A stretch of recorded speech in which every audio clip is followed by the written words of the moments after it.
जय श्री कृष्ण, जय श्री कृष्ण। जय श्री कृष्ण बाबू। Hello hello hello. ओहो, ये घड़ी है, घड़ियाल नहीं जिसमें नजरे गड़ाए बैठे। चैन से नाश्ता तो करी लो ना तुम्हें। बाबूजी, ये ऑटो वाला तो गए हो गया? और लेकिन उसको रोक के रखने के लिए बोला था ना, तो नीरज को डिलीवरी लेके भेजने गए। आज का दिन ही खराब है, जा यहाँ से जा। शू डिलीवर करूँ छे? अरे वो पन्नालाल सेठ के हीरे हैं? मुंबई में जवेरी बाजार में डिलीवर करने, वो नीरज को भेजने गए ना। अरे हाँ, उसका वो रिसिप्ट है ना, फटाफट साइन कर दो। हाँ भले आपो। हालो। પણ હું શું કહું છું, इतना खून जलाने की क्या जरूरत है? हीरे की डिलीवरी है ना, ये तो काले पण થઈ જશે ને। ना ना ना बा, आंगड़िया के धंधे का एक उसूल है, वो भरोसा और ईमानदारी से चलता है। आज का डिलीवरी का बोला है ना, तो अपने उसूल के हिसाब से आज ही डिलीवरी होना मांगता है। તમે ને તમારા ઉसूल। अरे राहुल कल खत्म हो गया, ला जल्दी। अरे पण फ्रूट तो खाई लेजे ने। और बाद में अभी कुछ नहीं। ढोकला तो खाई लो। अरे नहीं नहीं नहीं, अभी वो डिलीवरी करने जाना है, बोला ना तुमको। अभी राहुल काल के पीछे इतना टाइम गया ना, फटाफट ऑटो पकड़ के मैं पहुंच जाता हूँ। डिलीवरी देना है। हाँ हाँ जोયું, एक पण ऑटो नथी। लगता है आज कांति भाई के सारे उसूल टूटने वाले हैं। ए रामा, તમે પણ ना। ना मजाक करूं छो। काका कहीं जा रहे हो? हाँ हाँ, अरे आ भी गया, एकदम भरा मानस आ भी गया टाइम में ऊपर। खबर से चलो आओ जाओ। जय श्री बाय। कृष्ण। जय श्री कृष्ण। आओ जाओ। मम्मी जी, हाँ मैं इनको दुकान पे टिफिन दे के आती हूँ। चाबी लेके जाना, मैं सत्संग के लिए जा रही हूँ, इधर बहुत सारा काम है। जी। हाँ जय श्री कृष्ण। जय श्री कृष्ण।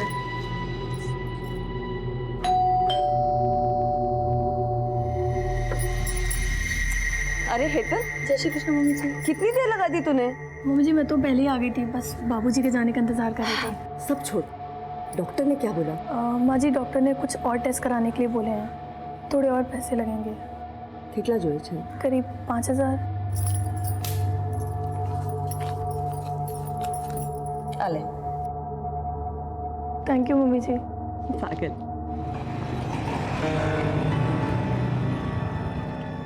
बस बस बस, बहुत बहुत धन्यवाद। भले भले। चलो आओ जाओ काका, મળીએ। हेलो, પહોંચી ગયા? हाँ पहुंची गया।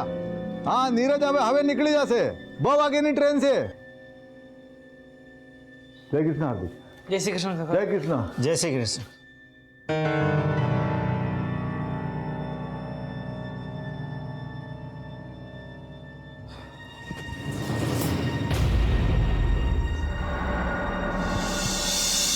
पाँचवा कह रहा है विश बेटा। कल सुबह तक आ जाऊंगा माँ। ठीक है।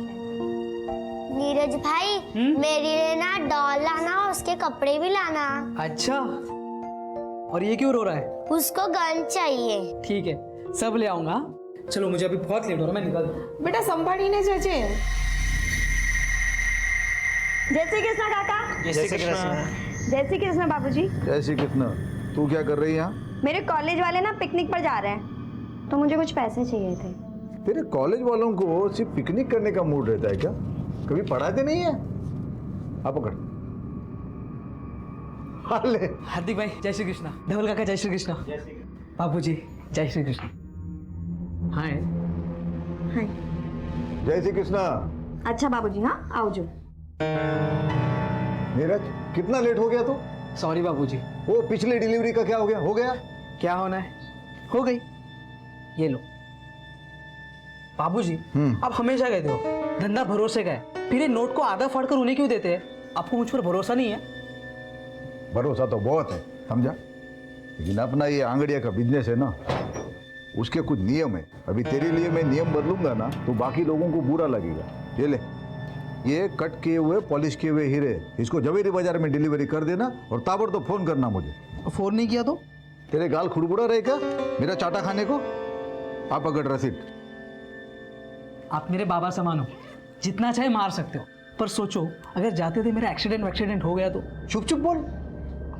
देख, मेरे पास 3 लोग हैं, धवल भाई, हार्दिक और तू, जिनके ऊपर आंख बंद करके विश्वास करता हूं मैं। ये अपना आंगड़िया का धंधा जो है ना, ये बाएं हाथ में क्या है दाएं हाथ को मालूम नहीं पड़ता।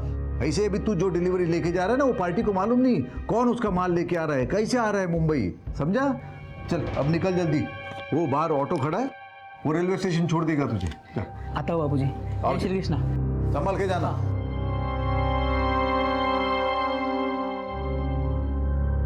काका सूरज स्टेशन लेके चलो। हाँ ठीक से। एक काम करो, ट्रेन के लिए बहुत टाइम है। हाँ आप नवागाम लेके चलो। अच्छा ठीक से। हाँ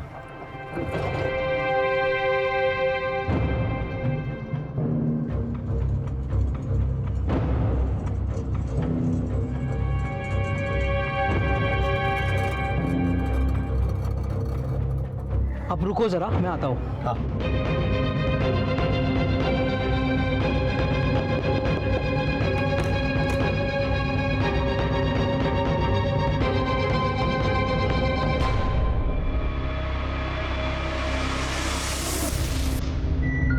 भैया सूरज स्टेशन है।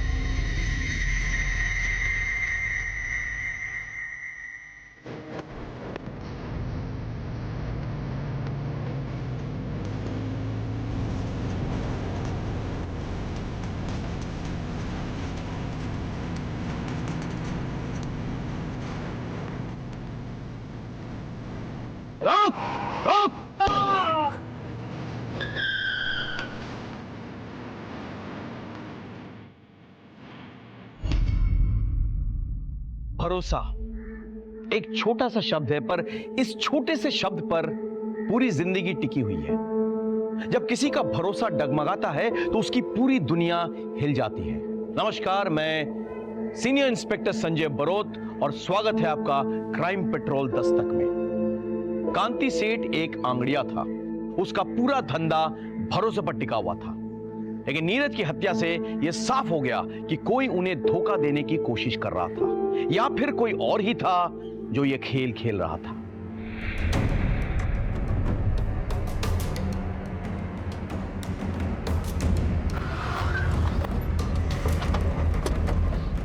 सर, 2 गोली मारी गई है। ऑटो वाला फरार है।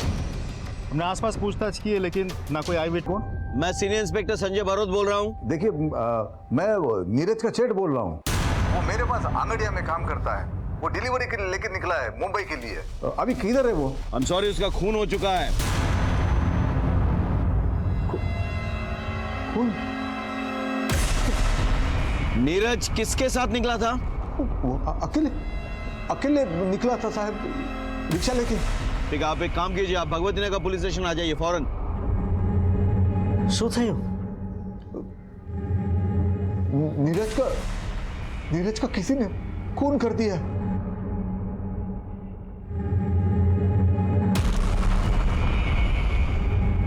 अजय सर, आगे सीसीटीवी चेक करो आप, हाँ? और जरा लोगों से पूछताछ करो। और इस ऑटो का जो रजिस्ट्रेशन नंबर है ना, उसके डिटेल्स निकालो, पता करो इसका मालिक कौन है और चलाने वाला कौन है। सर। चलो पांड्या, देखो आसपास। सर।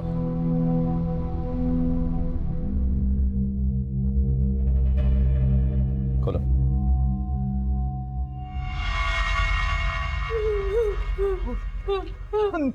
नीरज छे।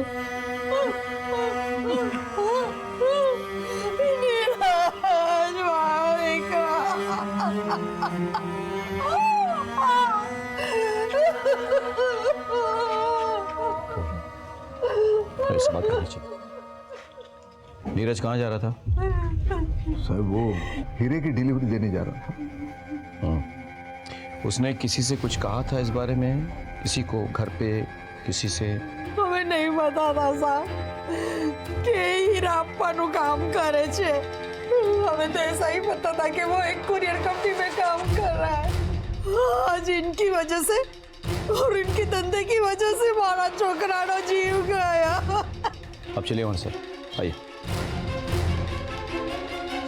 लूट और मर्डर का मामला लगता है।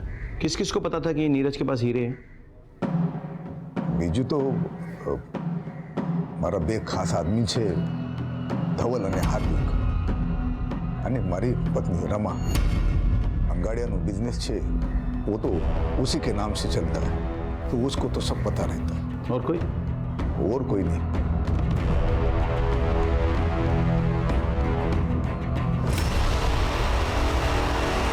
नहीं सर, हमने किसी को नहीं बताया। हमें શું કામ કોઈને बताविए?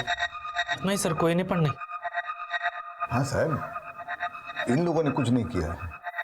अब इतना भरोसा कैसे कर सकते हैं? अब ये हमारा धंधा जो है वो भरोसे और ईमानदारी पे ही चलता है।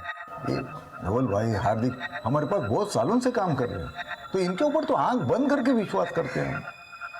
आंख बंद करके चलने से ठोकर लग सकती है, याद रखिए।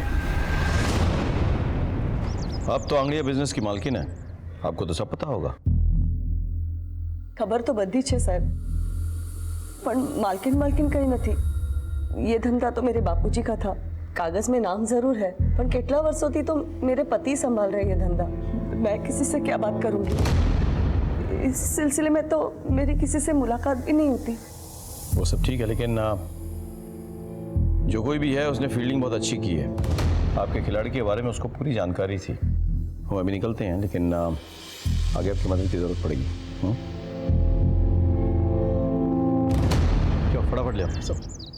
सर, जहाँ नीरज का मर्डर हुआ था वहाँ आसपास हर जगह हमने चेक किया, लेकिन कोई सीसीटीवी लगा हुआ नहीं। अजय, बहुत प्लानिंग के साथ ये लूट और मर्डर किया गया है। किसी को अच्छी तरह से पता था कि नीरज के पास वो हीरे हैं। उसका ऑटो जब किसी सुनसान जगह पे पहुंचा तो उसे गोली मारकर वो हीरे निकाल लिए। सर, ऐसा भी तो हो सकता है इन सब में वो ऑटो वाला भी शामिल हो। करेक्ट, ढूंढो उसको, उसका मिलना बहुत ज़रूरी है। सब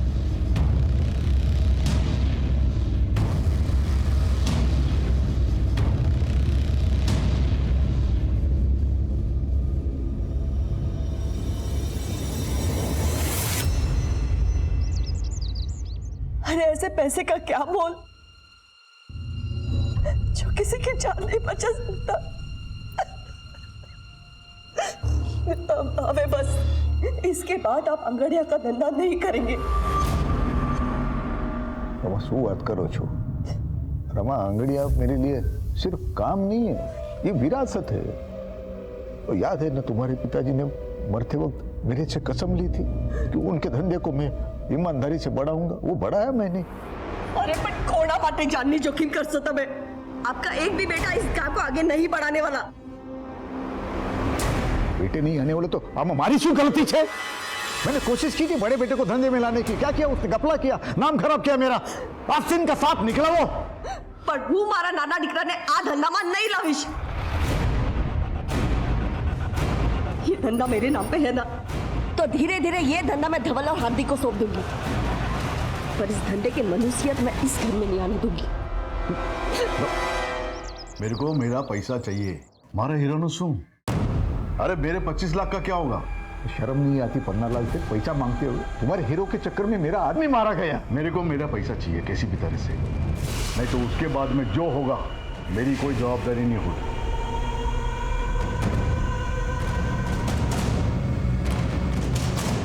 क्या नीरज के साथ किसी की दुश्मनी थी? कोई अफेयर?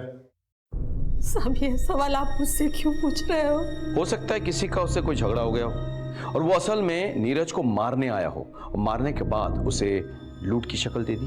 मेरे बच्चे के पास तो ये घर को संभालने और अपने छोटे भाई बहन को संभालने के बाद समय ही कहाँ बचता था।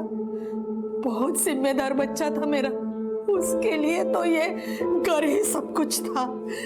इंस्पेक्टर साहब, तुमने एक महान सौगंध है, इंसाफ दिलाइए साहब, मेरे बच्चे को इंसाफ दिलाइए।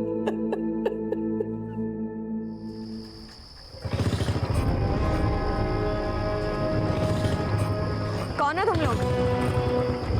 ये क्या कर रहे हो?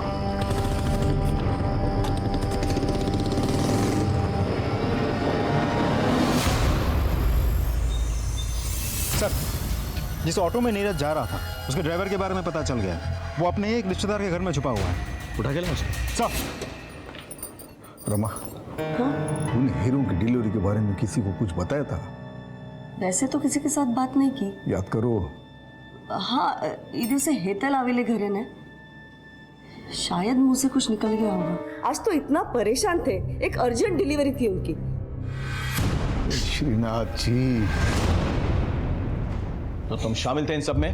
साहब, मैं काहे नहीं थे साहब, वो तुमने साचो साचो कहूँ साहब। उस दिन एक लड़का मेरे ऑटो में बैठा। काका, सूरज स्टेशन लेके चलो। लेकिन ट्रेन थोड़ा लेट था ना, तो बोला मेरे को दूसरे के घर पे जाना है, उधर मेरे को छोड़ो। एक काम करो, ट्रेन के लिए बहुत टाइम है, आप नवागाम लेके चलो। तो मैं तो उधर छोड़ा उसको, 15-20 मिनट में उसकी राह देखा। फिर वो आया, बोलता अभी मेरे को सूरत स्टेशन ले चल। भैया, सूरज स्टेशन लेना। फिर हम लोग रास्ते में आ रहे थे ना, तो किसी ने उसको मार दिया। किसके घर छोड़ा था तुमने उसे?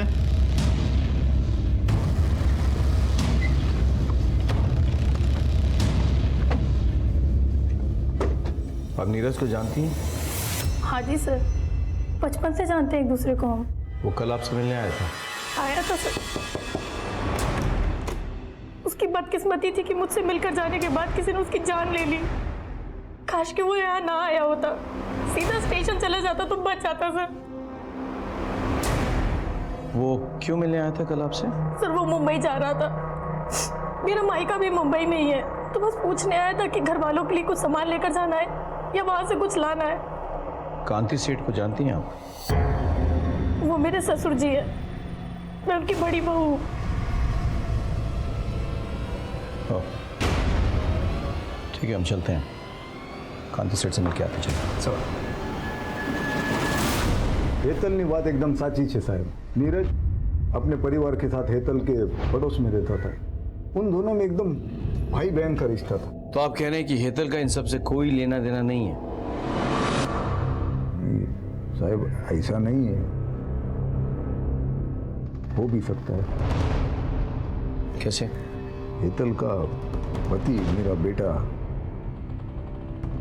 कल्पेश है। पूछे झूठ बोला तुम्हारे साथ है?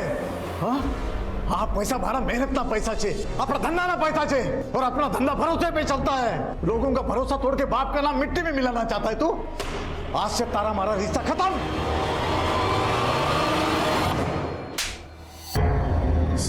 सर मैंने नहीं खबर सर। मैं मानता हूँ मेरे से एक बार गलती हुई है और उसकी सजा आज तक भुगत रहा हूँ सर। लेकिन वो साचो को इस बार मैंने कुछ नहीं किया सर। सच बोल। सर मैं सच बोल। यकीन मानिए सर। देख, अगर साहब सच बोले, उन्होंने कुछ नहीं किया साहब। मैं झूठ नहीं, मैं झूठा। सर अरे तो बेहोश हो गई। सर प्लीज हॉस्पिटल ले जाओ, चल। सर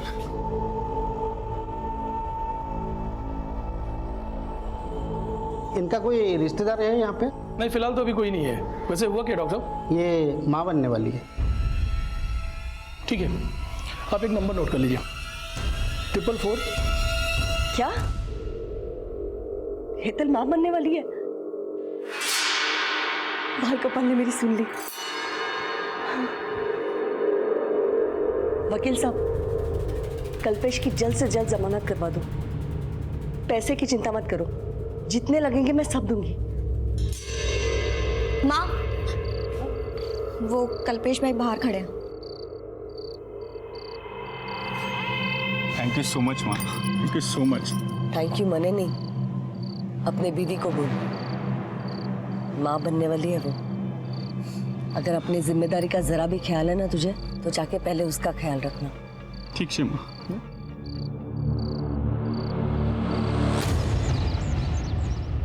सर, फॉरेंसिक डिपार्टमेंट ने आपको नीरज मर्डर केस की डिटेल्स मेल किया है। मेल चेक कीजिए सर।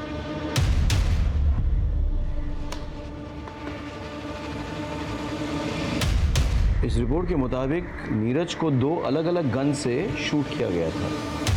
पहली गोली जो उसके शोल्डर पे लगी थी, एक रिवॉल्वर से शूट किया गया था, और दूसरी गोली जिससे उसकी जान गई थी वो एक .22 कैलिबर पिस्टल से निकली थी, उसे पॉइंट ब्लैंक रेंज पे शूट किया गया था। यानी क्लियर है सर, लेकिन एक मामूली से अंगाड़ी या कुरियर वाले लड़के को मारने के लिए 2 गन्स का इस्तेमाल किया गया है। बात कुछ हजम नहीं हुई सर।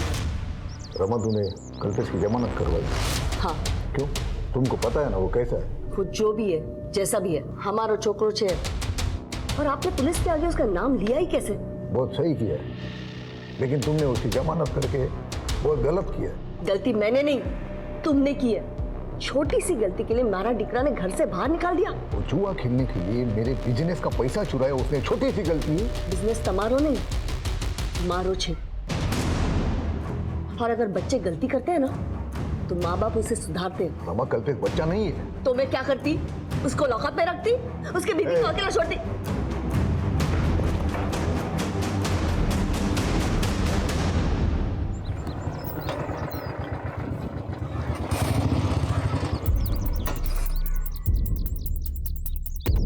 क्या सेठ, क्या समझा था? अपने बाप का पैसा हजम कर जाएगा? पन्ना लाल सेठ का पैसा वापस कर। ये देख, तेरी बेटी का दुपट्टा। अभी तो ये दुपट्टा उतारा है, अगर पन्नालाल सेठ का पैसा वापस नहीं दिया ना तो अगली बार कुर्ता उतारूंगा, समझा?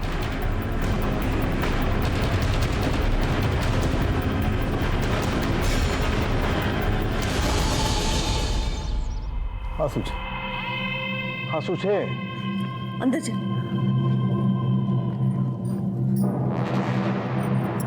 उसको कहूँ छू, उसको सारे पैसे दे दो ना, झंझट खत्म हो जाएगी।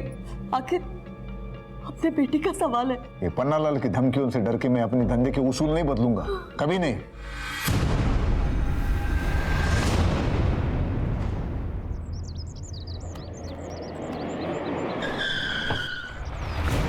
क्या कर रहे हो? छोड़ो छोड़ो छोड़ो छोड़ो छोड़ो मुझे। दया, तुम जरा पता करो कि हाल फिलहाल एक रिवॉल्वर और एक .22 कैलिबर पिस्टल किसने खरीदी। हो जाएगा साहब, चलता हूं। आपको क्या लगता है सर?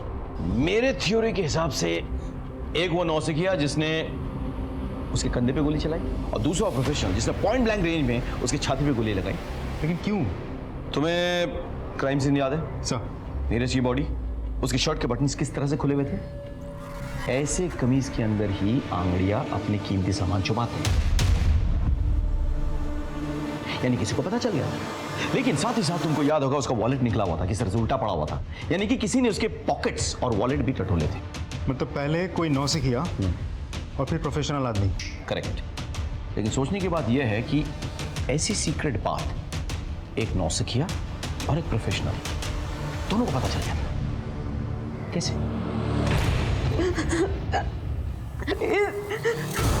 प्लीज जाने दो, प्लीज जाने दो। चुप, बिल्कुल चुप। प्लीज जाने दो।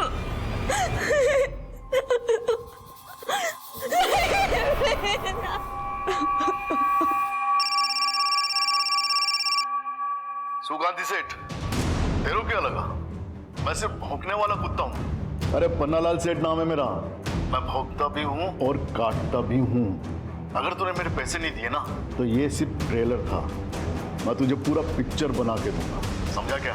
हेलो सुधो, पन्नालाल सेठ की इतनी हिम्मत, मैं भी पुलिस को फोन करता हूँ। सामने हमारी बात बस करो, उसे पैसे चाहिए ना, आप ही दो इन्हें पैसा। लेकिन रमा, मेरे नाम पे जो जमीन है ना उसे बेच दो, उसको मुंह पे फेंक के आओ पैसे। मेरे लिए मेरी बेटी से बढ़कर और कुछ नहीं है।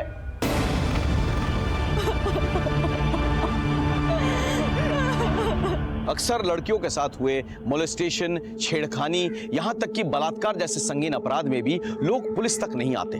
यह सरासर गलत है। अगर पुलिस को अपराध के बारे में पता नहीं चलेगा तो वो अपराधियों तक कैसे पहुंचेंगे, कैसे उन्हें सजा दिलवाएंगे? कांति सेठ और रमाबेन ने भी पारुल के मोलेस्टेशन के बारे में पुलिस को नहीं बताया। उधर नीरज के मर्डर केस में किसी के खिलाफ हमें कोई सबूत नहीं मिल रहा था। हम इन्हीं चीजों में उलझे हुए थे कि अचानक कुछ ऐसा घटा जिसने इस केस की दिशा पलट दी।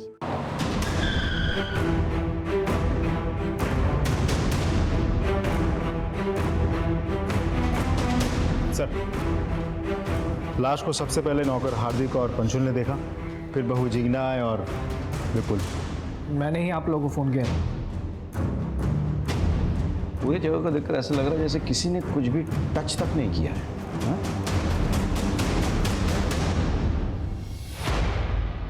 मौत तो गला दबाने से हुई है। और घर पे कोई फोर्स एंट्री भी नहीं हुई सर। यानी कि जो भी आया था वो पहचान वाला था, तभी दरवाजा खोला गया था। घर में कुछ मिसिंग है? जी सर, 15 लाख रुपए। 15 लाख कैश? घर में क्या कर रहा था?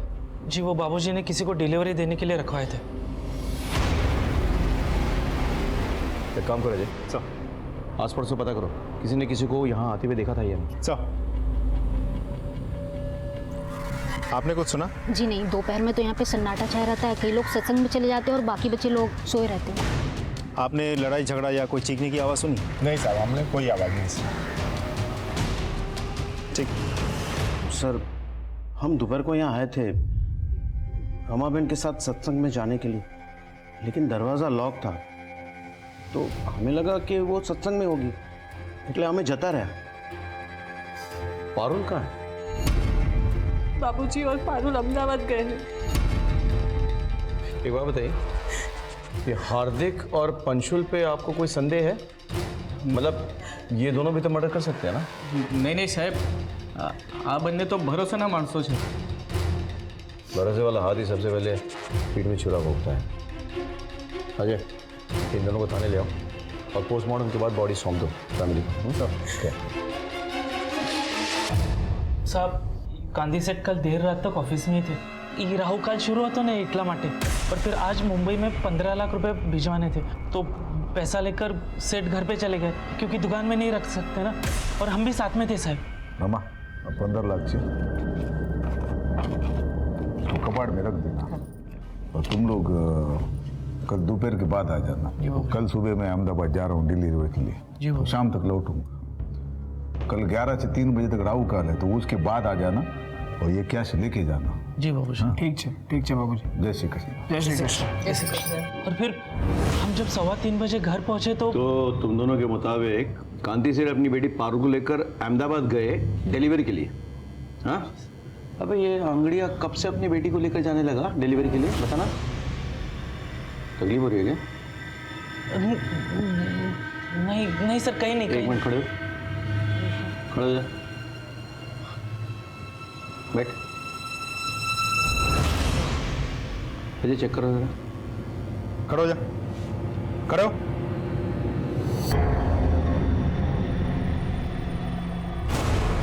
क्या है ये? सर, ये कहाँ से है?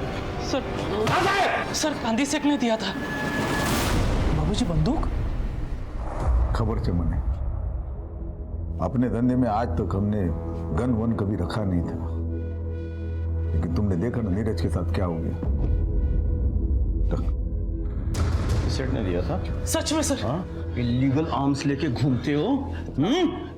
हो सकता है 15 लाख की लालच में रमाबेन की हत्या तुम दोनों ने की हो। नहीं सर, हमने। अजय, बंदूक जब्त करो, ठीक से पूछताछ करो।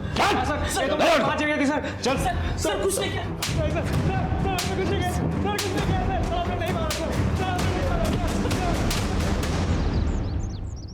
सर डोंट वरी, मैं करवा दूंगा। ओके सर, दोनों को रात भर बहुत तोड़ा, लेकिन दोनों के दोनों एक ही रट लगाए बैठे हैं। हमने रमाबेन को नहीं मारा। सर कांति सेठ अपने घर पहुंच गया। अजय काम करो, बुआ के घर छोड़ने गया था अहमदाबाद में। कोई खास वजह? मैं आपसे कुछ पूछ रहा हूँ।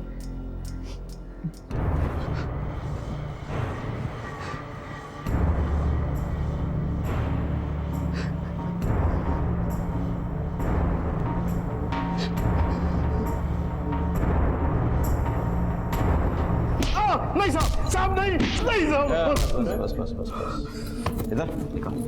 वो कांति सेठ मेरा पैसा नहीं दे रहा था साहब, तो वो तो डरावा माटे थोड़ा। और उसके बाद तूने रमाबेन को मार डाला? नहीं साहब, नहीं, मैंने रमाबेन को नहीं मारा साहब। नहीं मारा तूने? नहीं मारा। इसकी इतनी धुलाई करो कि इसके मन का मैल धुल जाए। नहीं साहब, नहीं, छोड़ दो साहब। सर, हमने सलाउद्दीन के अड्डे पर छापा मारा, लेकिन वो फरार है।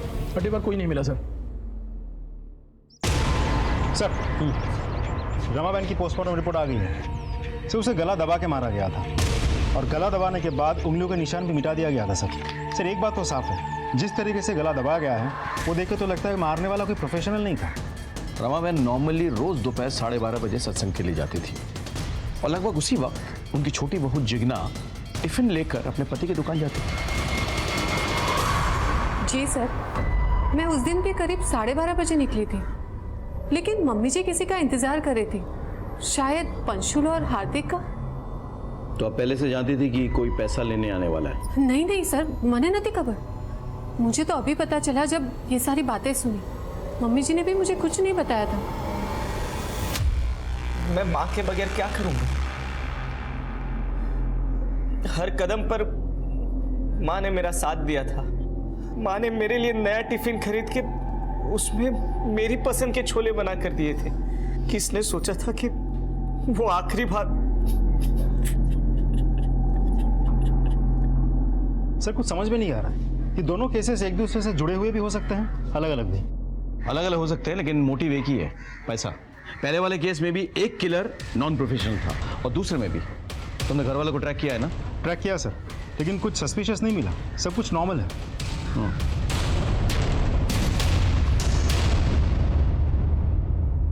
सर, आपका शक सही था। हार्दिक के पास से हमें जो गन बरामद हुई थी, उसी गन से पॉइंट ब्लैंक रेंज से नीरज को मारा गया था।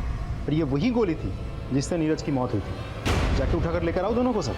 गन दोनों कांति ने दी थी ना? हाँ साहब, पर आगन तो मैंने नीरज की हत्या के बाद खरीदी थी। सलाउद्दीन तो फरार है, पुष्टि कौन करेगा? क्यों खरीदी थी ये गन? साहब वो नीरज की हत्या के बाद वो मन में डर बैठ गया था, इसलिए। ठीक है, अभी आप जा सकते हैं, लेकिन हम आप पे नजर रखेंगे। भागने की कोशिश मत कीजिएगा। जी सर।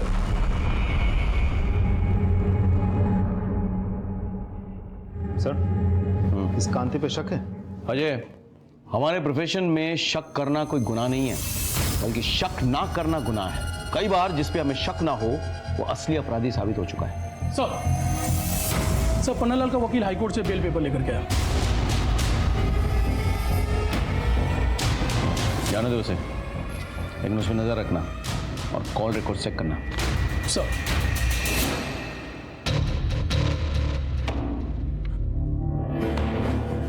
क्या भाई कल्पेश, आज तो बहुत पैसे आ गए तेरे पास। नहीं सर।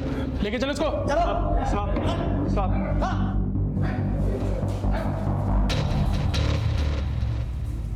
खबर न थी? नहीं सर।